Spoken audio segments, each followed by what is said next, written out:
একটু গুরুত্বপূর্ণ হচ্ছে অ্যালোভেরাটা আমরা কিভাবে ব্যবহার করব।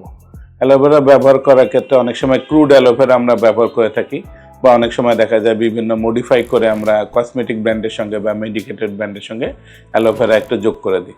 আমরা যেমন অনেক সময় ব্রনের ক্রিম ব্যবহার করে থাকি, বিভিন্ন লাইটেনিং এজেন্ট ব্যবহার করে থাকি, অনেক সময় দেখা যায় বিভিন্ন মেস্তা বা অন্যান্য উপাদান দিয়ে থাকি, যেগুলো অনেক সময় দেখা যায় স্কিনের জন্য একটু রাফ হয়ে যায় বা অনেক সময় ইরিটেশন করে।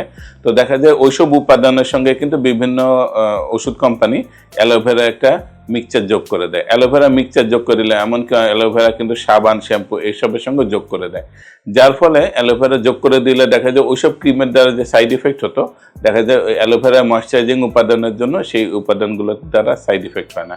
এই জন্য অ্যালোভেরা কিন্তু কসমেটিক বা এরকম মেডিকেটেড ইন্ডাস্ট্রিতে খুব ভালো ব্যবহার হয়। কিন্তু এটা জেনে ব্যবহার করতে হবে। আমার কাছে এমন অনেক পেশেন্টও এসেছেন যে অ্যালোভেরা ডিরেক্টলি বেটে বা জুস করে বা এরকম একটু রাফ করে মুখের মধ্যে লাগিয়ে দিয়েছেন, তারপরে র্যাশ উঠে গেছে এবং চলে আসছেন। এই জন্য অ্যালোভেরা ভালো উপাদান হলেও এটা যে সবার জন্য অ্যালার্জিক হবে না, জিনিসটা কিন্তু এমন না। এবং অনেক সময় ক্রুড অ্যালোভেরাতে বিভিন্ন ধরনের রিয়াকশন হয়ে যায়। এই জন্য মডিফাইড এবং দেখা যায় কসমেটিক অথবা মেডিকেটেড ব্র্যান্ডের অ্যালোভেরা আপনি যদি ব্যবহার করে থাকেন, দেখা যাবে সাইড ইফেক্টের সম্ভাবনা কম থাকে, এবং অবশ্যই একজন অভিজ্ঞ ডার্মাটোলজিস্টের পরামর্শ নিয়ে আপনি অ্যালোভেরা ব্যবহার করবেন।